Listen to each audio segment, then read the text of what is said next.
Indian சினிமாவில் ஒரு படத்துக்கு மிகப்பெரிய எக்ஸ்பெக்டேஷன் இருக்குதுன்னா அது வந்து இந்தியன் 2 படத்துக்காகத்தான் இருக்கும். ஏன்னா வந்து இந்த படம் ரிலீஸ் ஆக போகுதுன்னு சொன்ன நாள்லேருந்து இன்றைக்கி வரைக்கும் வந்து அப்டேட்டுகள் வந்து ஓய்ந்த மாதிரி தெரியல. டெய்லி ஒரு அப்டேட் வந்து வந்துட்டே இருக்குது. அந்த வரிசையில் அதுக்கு மிக முக்கிய காரணமாக இருந்திருக்கிறது 2 பேர் தான்.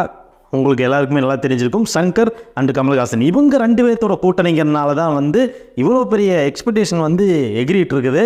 இந்த வீடியோவில் நம்ம என்ன பார்க்க போகிறோம்னா, இந்தியன் 2 படம் வந்து இப்படி தப்பாக இருக்க போகுதுன்னு சொல்லிட்டு ஆல்ரெடி நம்ம 2-3 வீடியோலாம் பண்ணியிருந்தோம்.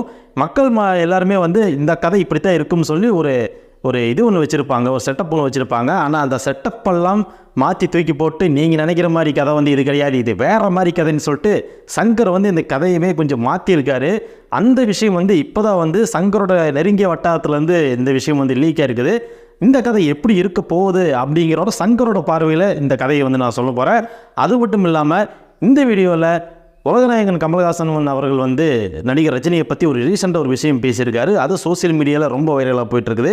அது என்னங்கிறத நீங்கள் தெரிஞ்சுக்க போகிறீங்க. அதுக்கப்புறமா கமல் சாரோட ஒரு படத்தை வந்து நான் 50 டைம் மேலே பார்த்துருக்கப்பா அப்படின்னு சொல்லிட்டு ஒரு நடிகை வந்து ரீசெண்டாக வந்து பேட்டி கொடுத்துருக்காங்க. இந்த விஷயம் வந்து சோசியல் மீடியாவில் ரொம்ப வைரலாக போயிட்டுருக்குது. இவங்க வந்து இன்ஸ்டாகிராமில் பண்ணி பிஸியானாலும் இவங்க வந்து டெய்லி ஃபோட்டோஸ் வீடியோ போட்டு ரசிகர்களை ரொம்ப வந்து மெய்சிலிருக்க வைப்பாங்க. ஏன்னா வந்து அந்தளவுக்கு கிளாமரான ஃபோட்டோஸும் வீடியோஸும் போட்டு வேறு லெவலில் வந்து ஃபன் பண்ணுவாங்க. அவங்க யாருன்னு தெரிஞ்சுக்க இந்த வீடியோவை கடைசி வரைக்கும் பாருங்கள். அதுபோக சித்தார்த் வந்து இந்த படத்தில் ஒரு மிக முக்கியமான ரோல் நடிச்சிருக்காருன்னு நம்ம பேசியிருந்தோம். அது என்ன ரோல் அப்படிங்கிறது இன்றைக்கி சஸ்பென்ஸை உடச்சி வெளியே வந்திருக்குது. இது கேட்கும்போது நம்மளுக்கும் ரொம்ப ஷாக்கிங்காக இருந்தது. அது என்னங்கிறதையும் நான் உங்களுக்கு சொல்ல போகிறேன். நீங்கள் வந்து கமல் ஃபேனாக இருந்தால் இப்போவே இந்த வீடியோ கீழே கமல்ஹாசன் அவர்கள் பற்றியும் இந்த இந்தியன் 2 படத்தை பற்றியும் நீங்கள் நினைக்கிற விஷயங்களை வந்து கமெண்ட்டில் ஷேர் பண்ணுங்கள். நீங்கள் லைக் பண்ணாமல் இருந்தால் இப்போ லைக் பண்ணுங்க. அந்த சப்ஸ்கிரைப் பண்ணாமல் இருந்தால் உடனே சப்ஸ்கிரைப் பண்ணிக்கங்க. வாங்க நேராக வீடியோக்குள்ள போகலாம். இந்தியன் 2 படத்தை பற்றி நீங்கள் ஒரு விஷயம் புரிஞ்சு வச்சுருப்பீங்க, நான் ஒரு விஷயம் புரிஞ்சு வச்சுருப்பேன். நம்ம காமனாக வந்து புரிஞ்சுக்கிட்ட விஷயம் வந்து 28 வருஷம் கழிச்சா வந்து இந்தியன் தாத்தா வராரு. இந்தியன் தாத்தா வந்து இப்போ நடக்கிற சிஸ்டம் எல்லாம் பார்த்துட்டு இந்த கரப்ஷன் பண்ணுறவங்களையும் ஊழல் பண்ணுறவங்களையும் லஞ்சம் வாங்குறவங்களையும் எல்லாம் வந்து துவம்சம் பண்ணுறாரு, அவங்களையெல்லாம் திருத்துறாரு அப்படிங்கிறதா வந்து நீங்களும் நானும் வந்து காமனாக தெரிஞ்சு வச்சுக்கிட்ட விஷயம். ஆனால் இந்த கதை வந்து அப்படி போகிறது இல்லை. ஏன்னா வந்து இந்தியன் தாத்தா வந்து இறந்துட்டார், இந்தியன் தாத்தாவே கிடையாது. அதனால் இப்போ ரீசெண்டாக நடக்கிற அநீதிகளையும் அநியாயங்களையும் எல்லாம் பார்த்து இளைஞர்கள் வந்து ரொம்ப பொங்குறாங்க. அப்படி பொங்கும்போது அவங்களால எதுவுமே செய்ய முடியல. ஏன்னா மிகப்பெரிய கார்ப்பரேட் நிறுவனங்கள், மிகப்பெரிய கவர்மெண்ட்டு, இந்த மாதிரி எல்லாம் வந்து ஒரு கிடுக்கு பிடியில் வந்து இளைஞர்கள்லாம் சிக்கி இருக்கும்போது ஏதாவது ஒரு விஷயத்தை பண்ணி நம்மெல்லாம் வந்து இந்த சிஸ்டத்தையே மாற்றணும், நம்ம வந்து கவர்மெண்ட்டை சரி பண்ணணும், இந்த கார்ப்பரேட் முதலாளிகளோட கழுத்துலையும் மிதிக்கணும். அதுக்கு வந்து நம்மளால் முடியல. ஆனால் வேறொரு விஷயத்தை பண்ணி நம்ம வந்து இந்த பிரச்சனைகளை வந்து சரி பண்ண முடியும் அப்படின்னு சொல்லி 2 இளைஞர்கள் வந்து யோசிச்சுட்ருக்காங்க. அவங்க தான் வந்து சித்தார்த், பவானி சங்கர். இவங்க 2 பேரும் சேர்ந்து செய்கிற பிளான் தான் இந்த இந்தியன் 2. இப்படி இருக்கும்போது இந்தியன் 2 வந்து இந்தியன் தாத்தாவை திருப்பி வந்து நம்ம ரிட்டர்ன் கொண்டு வரணும். அதுக்கு நம்மெல்லாம் சேர்ந்து சோசியல் மீடியாவில் ஒரு அவரை வந்து உருவாக்குறோம். ஒரு அதாவது இந்தியன் தாத்தா வந்து இன்னும் சாகலப்பா உயிரோடு தான் இருக்கிறாரு. அதனால் இந்த தப்பு செய்கிறவங்களாம் மனசில் வச்சுக்கோங்க.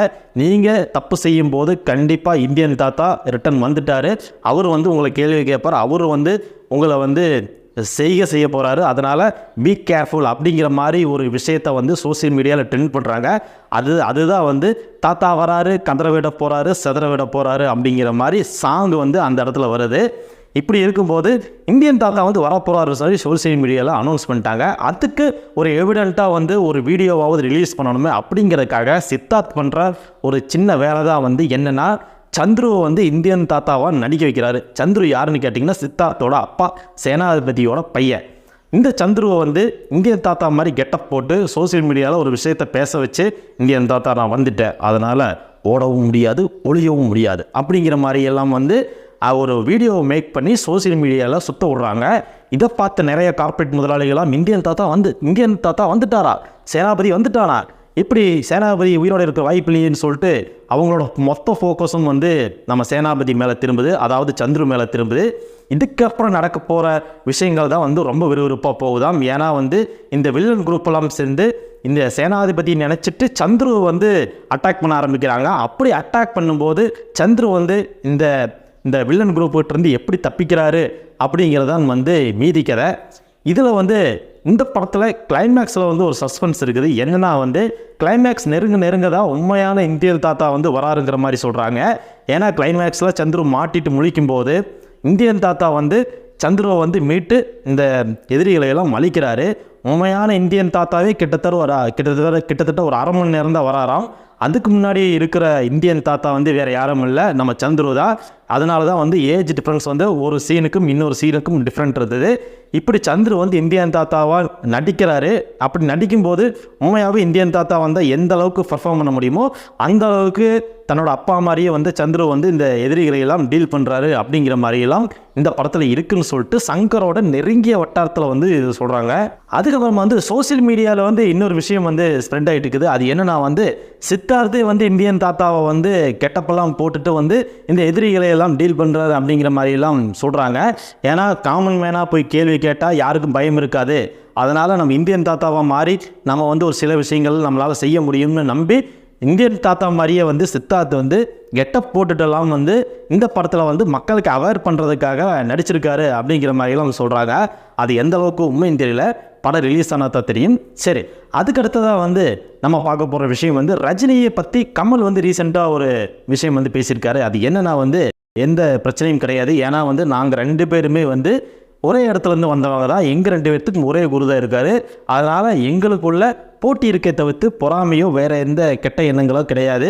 ஏன்னா அவரும் நானும் மிகப்பெரிய ஃப்ரெண்ட்ஸு. அப்படி ஃப்ரெண்ட்ஸாக இருக்கும்போது நாங்கள் வந்து ஒருத்தருக்கு ஒருத்தர் வந்து இது பண்ண வேண்டியதில்லை, ஒருத்தருக்கு ஒருத்தர் வந்து தாக்கி பேச வேண்டிய அவசியம் கிடையாது அப்படிங்கிற மாதிரி வந்து கமலஹாசன் அவர்கள் வந்து தெளிவாக சொல்லியிருக்காரு. ஏன்னா வந்து சிஸ்டம்க்கு எதிராக வந்து சிஸ்டம் சரியில்லை, இந்த நாட்டில் நடக்கிற சிஸ்டத்தெல்லாம் மாற்றணும் அப்படின்னு சொல்லிட்டு வாய்கிலேயே பேசுகிறமே தவிர்த்து அதுக்குண்டான வேலைகளை வந்து நம்ம செய்கிறதில்ல, ஒரு துரும்ப கூட கிள்ளி போடுறதில்ல அப்படின்னு சொல்லிட்டு இந்தியன் 2 படத்தில் ஒரு வசனம் வருது.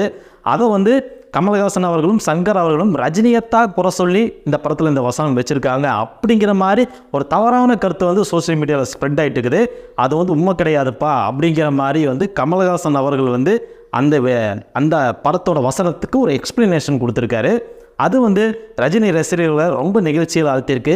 ஆனால் நம்ம ஒரு நிமிஷம் நம்ம கமலஹாசன் அவர்களை தப்பாக நினச்சிட்டோமேன்னு சொல்லிட்டு ரஜினி ரசிகர்களும் கமலஹாசனுக்கு இருக்கிற சப்போர்ட்டை வந்து ரஜினி ரசிகர்கள் தெரிவிச்சிருக்காங்க. நாங்கள் வந்து தப்பாக நினச்சிட்டோம், அதனால் மன்னிச்சிடுங்க ஆண்டவரே அப்படிங்கிற மாதிரிலாம் வந்து நிறைய கமெண்ட்ஸ் எல்லாம் போட்டிருக்காங்க. அது மட்டும் இல்லாமல் நம்ம வந்து இந்தியன் 2 படத்தில் மிகப்பெரிய சஸ்பென்ஸ் எலிமெண்ட் ஒன்று இருக்குதுன்னு சொல்லியிருந்தேன். அது என்னன்னா வந்து மனிஷா கொய்ராலா இந்த படத்தில் நடிச்சிருக்காங்களாம். ஏன்னா வந்து இந்தியன் 2 அதாவது சந்துரு வந்து இந்தியன் தாத்தாவாக வந்து வேஷம் போட்டு நடிச்சுட்டு இருக்கும்போது மக்களை இல்லை இந்த வில்லன்களை ஏமாற்றிட்டு இருக்கும்போது மனிஷா கொய்ராலா தான் வந்து மறைமுகமாக இந்தியன் தாத்தாவுக்கு வந்து சப்போர்ட் பண்ணுறாங்க அப்படிங்கிற மாதிரிலாம் நியூஸ் இருக்குது.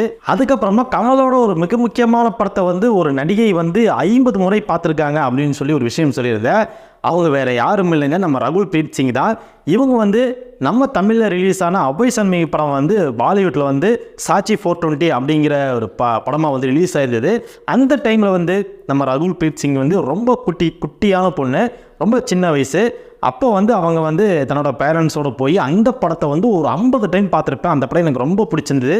ஆனால் எனக்கு அப்போ வந்து தெரியல கமல் சார் கூட நடிப்பேன்னு சொல்லிட்டு. ஆனால் இன்றைக்கி அது வந்து நிஜமாகும்போது எனக்கு ரொம்ப சந்தோஷமாக இருக்குது அப்படின்னு சொல்லிட்டு அவங்க வந்து பேட்டி கொடுத்துருக்காங்க. அந்த வீடியோவும் இப்போ சோசியல் மீடியாவில் ரொம்ப வைரலாக போயிட்டுருக்குது. அதுக்கப்புறமா சித்தார்த் பற்றி பேச வேண்டிய நேரம். சித்தார்த்துக்கு வந்து இந்த படத்தில் மிக முக்கியமான ரோல் கொடுத்துருக்காங்க. ஏன்னா ஃபஸ்ட் ஆஃப் வரைக்குமே வந்து சித்தார்த்தே இருக்கார். சித்தார்த் வந்து இந்த நடக்கிற கொடுமைகள் எல்லாம் ஒவ்வொரு டைமும் போய் தட்டி கேட்கும்போது பார்க்குற நம்மளுக்கே வந்து ரொம்ப ஒரு எக்ஸைட்மெண்ட்டாக இருக்குமாம். அதே சமயத்தில் ரொம்ப சென்டிமெண்ட்டாகவும் இருக்குமா. சென்டிமெண்ட்டாக அடிக்கிற இடங்கள் எல்லாம் பார்க்குற நம்மளுக்கே வந்து கண்ணில் தண்ணி வரும் அப்படிங்கிறாங்க. அந்த அளவுக்கு நடிப்பை வந்து கொட்டி தீர்த்திருக்காராம் நம்ம சித்தார்த்து. ஏன்னா இந்த படம் வந்து முழுக்க அநியாய வர்க்கத்துக்கும் எளிய மக்களுக்கும் உண்டான ஒரு போராட்டம் தான். அப்படி போராட்டத்தில் இருக்கும்போது அதிகார வர்க்கத்தில் இருக்கிறவங்க வந்து நம்ம ஏழை எளியவர்களெல்லாம் எந்த அளவுக்கு ஒரு நெருக்கடி கொடுக்குறாங்க, எந்த அளவுக்கு ஒரு கஷ்டத்தை கொடுக்குறாங்க அப்படிங்கிறத வந்து கண் முன்னாடி ஸ்க்ரீனில் பார்க்கும்போது நம்மளுக்கே வந்து ஓங்கி போய் அவனை 4 அப்பா போகணும் அப்படிங்கிற மாதிரிலாம் தோன்ற வைக்கிற கதை தான் வந்து இந்த கதை. அப்படி இருக்கும்போது பார்க்குற நம்ம எல்லாத்துக்குமே வந்து நம்ம சீட் எஜ்ஜில் உட்காந்து தான் பார்ப்போம். அந்த சீனில் ஃபஸ்ட்டாக ஃபுல்லாகவே ஒரு சென்டிமெண்ட் எமோஷ்னலாக தான் வந்து நம்மளையெல்லாம் கட்டி போட்டிருக்காரு சங்கர் அப்படிங்கிறத வந்து இந்த படத்தில் சொல்லியிருக்காங்க. அதனால் சித்தார்த்தோட ரோல் வந்து மிக முக்கியமான ரோல்னு வந்து பேசிக்கிட்டு இருக்காங்க. ஃபஸ்ட் ஆஃப் ஃபுல்லாக சித்தார்த்தாக இருக்காராம். ஃபஸ்ட் ஆஃப்க்கு அப்புறம் தான் வந்து இந்தியன் தாத்தாவே வந்து வரப்போகிறாரு அப்படிங்கிற மாதிரி சொல்கிறாங்க. அதனால் இந்த படத்தில் சித்தார்த்துக்கு மிகப்பெரிய வெயிட் இருக்குது. இந்த படம் ரிலீஸ் ஆனதுக்கப்புறம் சித்தார்த்துக்கு மிகப்பெரிய வாய்ப்புகள் வந்து கிடைக்கிறதுக்கு சான்சஸ் நிறைய இருக்குது. ஏன்னா இப்போவே பார்த்தீங்கன்னா சித்தார்த் ரொம்ப பிஸியான ஆளாக தான் இருக்கிறாரு. இந்த படம் மூலமாக இன்னும் மிகப்பெரிய இடத்துக்கு போக போகிறாரு அப்படிங்கிறத உண்மை.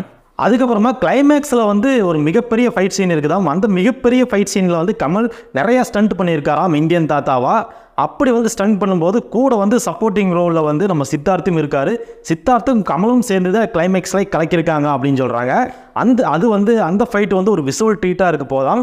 கமலும் சித்தார்த்தும் ஒரே ஸ்க்ரீனில் வந்து 2 பேரும் சேர்ந்து போட்டுட்டு வந்து பர்ஃபார்ம் பண்ணியிருக்காங்க அப்படிங்கிறதும் இன்றைக்கி சோசியல் மீடியாவில் லீக் ஆகிருக்குது. ஸோ இந்த வீடியோவை இதோட முடிச்சுக்கலாம். இந்த படம் ரிலீஸ் ஆனதுக்கப்புறம் நம்ம இந்த படத்தை பற்றின ஃபுல் ரிவ்யூ வந்து கொடுப்போம். ஏன்னா ஜூலை 12 வந்து இந்த படம் வந்து வேர்ல்டு வைடு ரொம்ப கிராண்டாக வந்து ரிலீஸ் ஆக போகுது. எத்தனை பேர் இந்த படத்தை பார்க்குறதுக்கு ஆவலாக இருக்கீங்க அப்படிங்கிறது வந்து கமெண்ட்டில் சொல்லுங்கள். ஸோ இந்த வீடியோ உங்களுக்கு பிடிச்சிருந்தா மறக்காமல் லைக் பண்ணுங்கள், ஷேர் பண்ணுங்கள், சப்ஸ்கிரைப் பண்ணுங்கள். நீங்கள் நம்ம சேனலுக்கு புதுசாக வந்திருந்தால் மறக்காமல் ஒரு சப்ஸ்கிரைப் போட்டுட்டு லைக் பட்டனை வந்து அழுத்திட்டு உங்கள் ஃபேமிலி ஃப்ரெண்ட்ஸ்க்கெலாம் இந்த வீடியோவை ஷேர் பண்ணுங்கள். கமலோட வெறித்தனமான ஃபேன்ஸ் யாராவது உங்களுக்கு தெரிஞ்சுன்னா அவங்களுக்கு இந்த வீடியோவை டெஃபினட்டாக ஷேர் பண்ணிவிடுங்க. நன்றி, வணக்கம்.